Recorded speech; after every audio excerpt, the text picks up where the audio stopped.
civilmedia.mk. Slobodno, независно, отворено.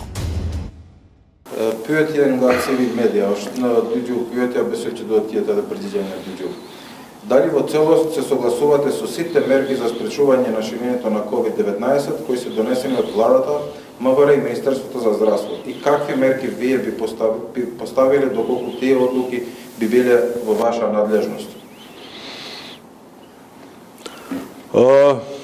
Не се согласувам во целост во врска со одлуките кои ги имат донесено владата, Министерството за внатрешни работи, Министерството за здравство и така натаму.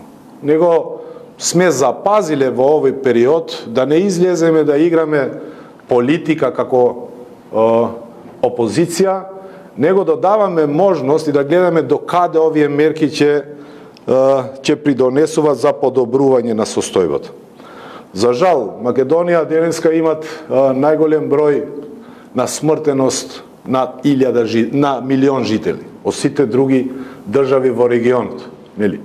Од друга страна, јас ги реков неколку сегменти каде не се согласувам. Не се согласувам со тоа што сме имале одлуки од владата за полициски час над 48 часа. Бидејќи тоа придонело сигурно, тоа што сме го гледале и го гледале сите граѓани, придонело да се формираат редици пред маркетите. А во тие редици пред маркетите и собирање на граѓани која е спротивно на препораките на Светската здравствена организација, сигурно придонело некои да се инфицира од COVID-19, нели? И затоа не се согласувам со таа одлука. Јас кога би бил во врска со оваа ситуација, јас го дадов мојот предлог.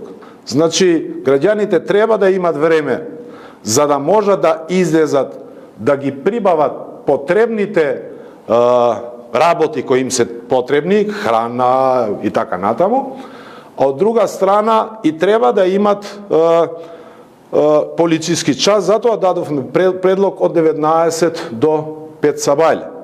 Од друга страна, не се согласувам со одлуката на владата за карантин на Куманово, Прилеп и Тетово. Делумично се согласувам. Ама од друга страна не знам со која причина Тетово требаше да биде во карантин. Ако владата знае некои бројки што ние не ги знаеме, треба да ги кажуваат. Не може тие само со 20, во ниво на општина Тетово има само 20 заразени, конфирмирани позитивни на COVID-19.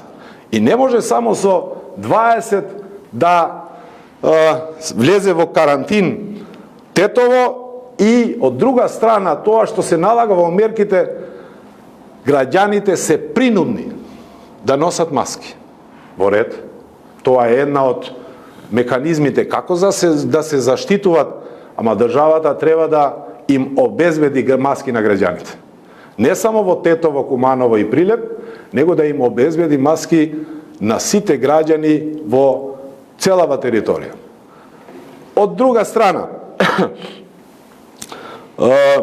за мерките, мислам дека има капацитети во државата да се направи план и делот кога граѓаните одат и сакат да се снабдуваат со прехранбени производи и други производи, мислам дека требаше да се воспостави начинот на продавање на продуктите преку шалтер.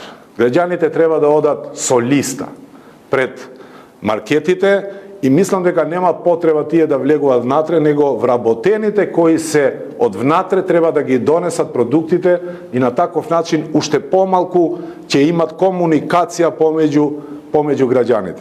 И друга низа мерки кои ние ќе ги предложивме, сега треба да се повторува истото што го предлагав. Значи Министерството за здравство требаше денеска ние ова сме го предлагале пред повеќе од 2 недели, денеска требаше да биде завршено со 5 милиони евра. Денеска ќе имавме јасна слика околу со серолошките тестувања колку имаме инфицирани во државата.